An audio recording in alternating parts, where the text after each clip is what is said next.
Аудитын орлогчдоос нэг асуулт байна.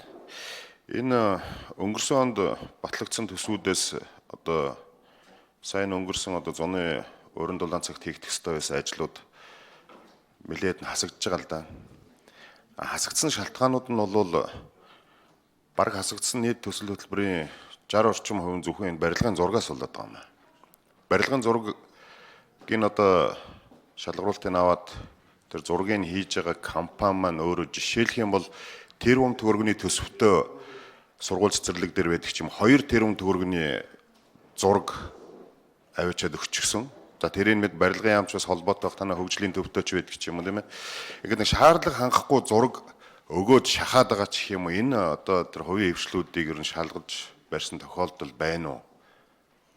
Тэрнээс болоод за өнгөрсөн жил баригдах ёстой байсан сургууль цэцэрлэг баригдаагүйгээс болоод өвлийн хүйтэй үйлрэлд 20 км-ийн цаанаас мотоциклийн ард сундлаад хичээлдээ ирж байгаа хүүхдүүдийн асуудал байдаг юм л да. Одоо манай аймаг дээр хасагдсан нийт төсөл хөтөлбөрийн одоо 60 орчим хувийн тэр зургийн асуудлаас болоод хасагдж байгаа. Тэр зургийнх нь компаниудын одоо яг хуулийн дагуу хийж байгаа мөг зүгээр миний сонссноор бол за би бол мэдээж нотолчулж чадахгүй зүгээр зургийг хувилаад канондод авчиад өгчдөг л ингэсэн. Гэтэл эн чин цаана төрийн мөнгө явж байгаа. Би төрийн аудитыг бол төрийн 1 төгрөг орсон хувийн хвшил байгаа төрийн байгууллагыг шалгах ёстой үүрэгтэй байгууллага гэж үзэж байгаа. Тийм учраас яг энэ зургийн компаниуд дээр ирсэн тохиолдлууд байна уу? Энэ зөрчлийг цаашид ер нь гаргуулахгүй байх талаар одоо зөвлөмж байдаг ч юм уу тийм ээ. Энэ тал дээр хариуцж яг хийж байгаа ажил байна уу гэж асуумаар байна. Дараа нь үг хэлэх юу бол байгаа тийм ээ дарга жож дарга. Үг хэлэх цаг минут бол бидэнд байгаа юу тийм. Дараа нь энэ асуултын дараа. Үг бол би одоо үгээ бас нэмээд хэлчихүүлэх гэдэг. Хэлчихгүй дөө. За тэгье. Хөдөө аж ахуйн яам дээр энэ 150 тэрбум төгрөгийн зээлийн асуудал байгаа. Энэ хөгжлийн банкаар хөдөө аж ахуйн бодлогыг дэмжиж явж байгаа энэ мөнгө энэ арилжааны банкаар дамжих юм байна. Гэтэл яг одоо энэ тариаланчид маань чаавас зээлээс зээлийн хооронд яг тэр одоо арилжааны банкын шалгуурыг давдаг аж ахуйн нэгжүүдэд цөөхөндөө одоо нэгэнт бодлогоор тавиад өгсөн мөнгийг тэр арилжааны банкны шалгуурыг бас нэг яадаг юм байгаа. Хүү бол багтаа энэ бол давуу тал. Гэхдээ яг тэр арилжааны банкны шалгуурыг давах аж ахуйн яг газар тариалан эрхэлж байгаа компаниуд маань бол маш цөөхөн. За энэний яг бас цаад утга нь нэгэн тал одоо бодлогоор энэ Улаанбуудаа тариалагчид хөдөө аж ахуйн салбараа дэмжиж гэж байгаа юм чинь бас тэр арилжааныхаа банктай одоо яаж зохицтой юм байгаа төрийн нэрмжийн дарга байх шиг байна. Энэ энтер дээрээ бас нэг тэр арилжааны банкны тэр өндөр шалгуурыг одоо бодлогоор бас нэг зохицуулж болохгүй байх л та одоо ямар арга байдгийг тийм арилжааны банк мэдээж эрг эрсдлөө үрж байгаа учраас өөрийнхөө шалгуурыг бол тавих байх. Гэхдээ нэгэн тийм бодлогоор ороод ирсэн мөнгөн дээр бас л одоо бодлого дагжилд явах хэрэгтэй байх. Яг би энэ асуудлыг яагаад яриад байгаа хэрэг өнгөрсөн энэ коронавигийн үед бол дэлхийн улс орнууд хүнсний асуудал бол чухал юм а гэдгийг харлаа штэ. Өнгөрсөн 160 тонн Улаанбуудаан квот өгсөн байж байгаа 59 мянган тонн Улаанбуудаад орж ирсэн. Орос экспорт хаахад л үндсэндээ манайх бол эвгүй байдалд орлоо штэ.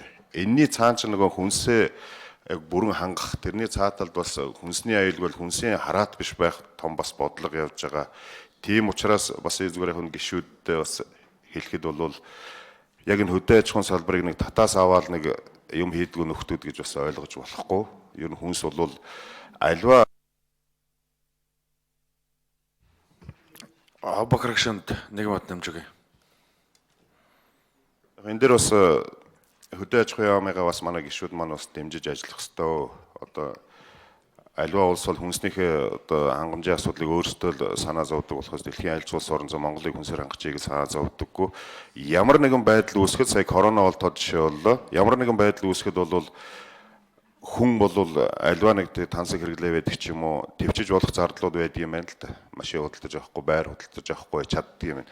Ганцхан зүйлийг чаддгүй 2 хоногоос дээш хоолгүй байж чаддаггүй. Тийм учраас сая энэ коронавигийн өгсөн том сигналтай холбоотой ер нь энэ дотоодоо хүнсээр бүрэн хангах Улаанбуудаа махны хэрэглээ энэ төмс хүнсний нөгөө энэ төр бол зайлшгүй бас нэг урамшуул юм дагаж явдсан шүү. Зөвхөн манай улс биш Герман, Орос, гэдэг дэлхийн улс орнууд бас энэ хүнснийхээ салбарыг дэмжиж явдаг. Өнгөрсөн жилүүдэд бол Орос хөдөө аж ахуйн техникийн үйлдвэрлэлийг дэмжснээр одоо Европ, Африк руу хүртэл жишээлбэл Оросын техник зарагдах асуудал хүртэл яригдж шүү дээ. Өмнө дотоодны л асуудал байдаг.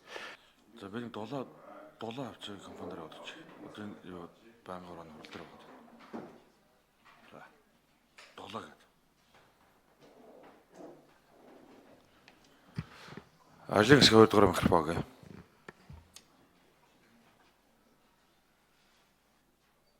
Гишүүний асуултад хариулъя. За, худалдаа авах ажиллагаа хөрөнгө оруулалтыг хийхтэй холбогдуулаад бол төлөвлөлтийн ажил төсөл арга хэмжээгүй төсөлтийн шаардлага хангахгүй байгаа тийм төсөл арга хэмжээг бол одоо оруулж батлуулах энэ асуудал бол нэлээд хэмжээгээр байна.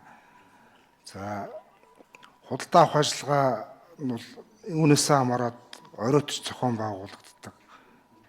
За,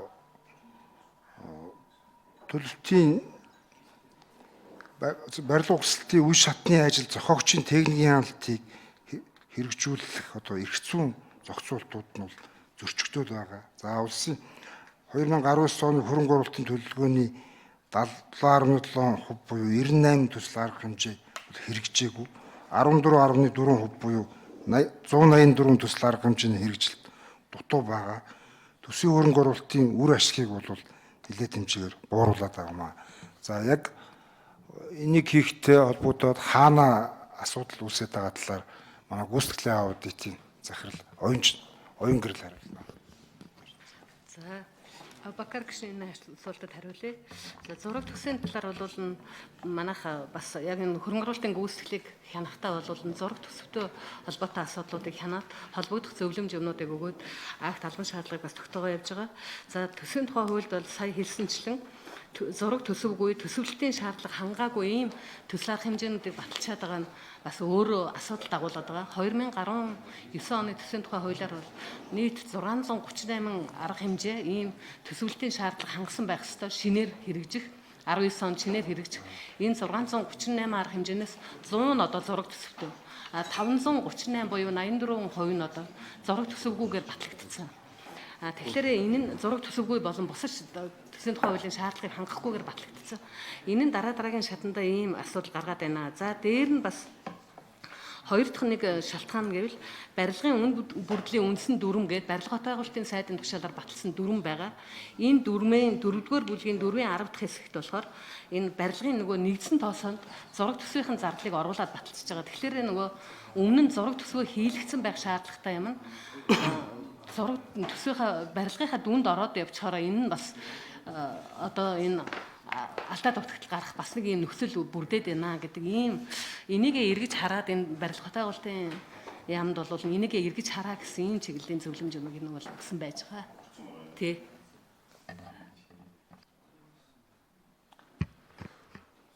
За. Гişүүд асуулт асууж